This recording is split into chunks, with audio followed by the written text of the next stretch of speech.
Little Feat, Waiting for Columbus, an album I bought at the Wickham Arts Centre vinyl sale.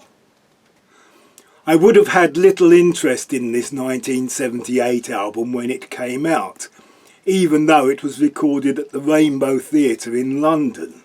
I had been into Little Feat around about the time they released their second album, Sailing Shoes, which is probably still my favourite Little Feat album, and it was the last one they made before they went funky. And I didn't at the time think we needed more white funk. I had seen them supporting The Who in 1976 at Charlton, but even by then my interest in them had somewhat waned. But I kept seeing this album crop up on lists of greatest live double albums, and having listened to it, I think it probably is. It has an energy that seemed to be missing from the studio albums, and it has most of their best songs. They always seem to me to want to be funk, soul, R&B, Americana, Latin, New Orleans, jazz and southern fried boogie. But they did not have the exuberance of Sly and the Family Stone, the voodoo strangeness of Dr. John, the rock and roll energy of the Allman Brothers or Leonard Skinner, or the great songs of the band. I admired Lowell George's songwriting, but I hated his kids' TV presenter uniform of pastel jumpsuit and pullover knotted over his shoulders. It was hard to imagine he was once a mother of invention. I would say that Little Feat were a band that I quite liked, but I never really understood why people loved them so much.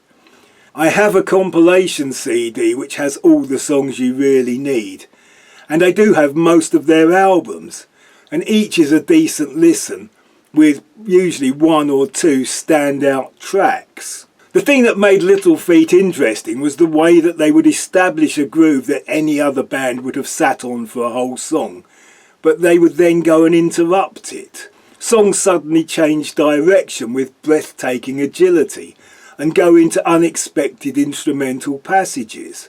Where other bands would play a riff over the chords, in a Little Feat song the whole band would play the riff. A considerable feat for two guitars, bass, drums, keyboards and percussion together on this album with a horn section. It must have been like turning a juggernaut on a sixpence. For me, the standout tracks are Fat Man in the Bathtub, Oh Atlanta, Sailing Shoes, Feet Don't Fail Me Now, and Time Loves a Hero.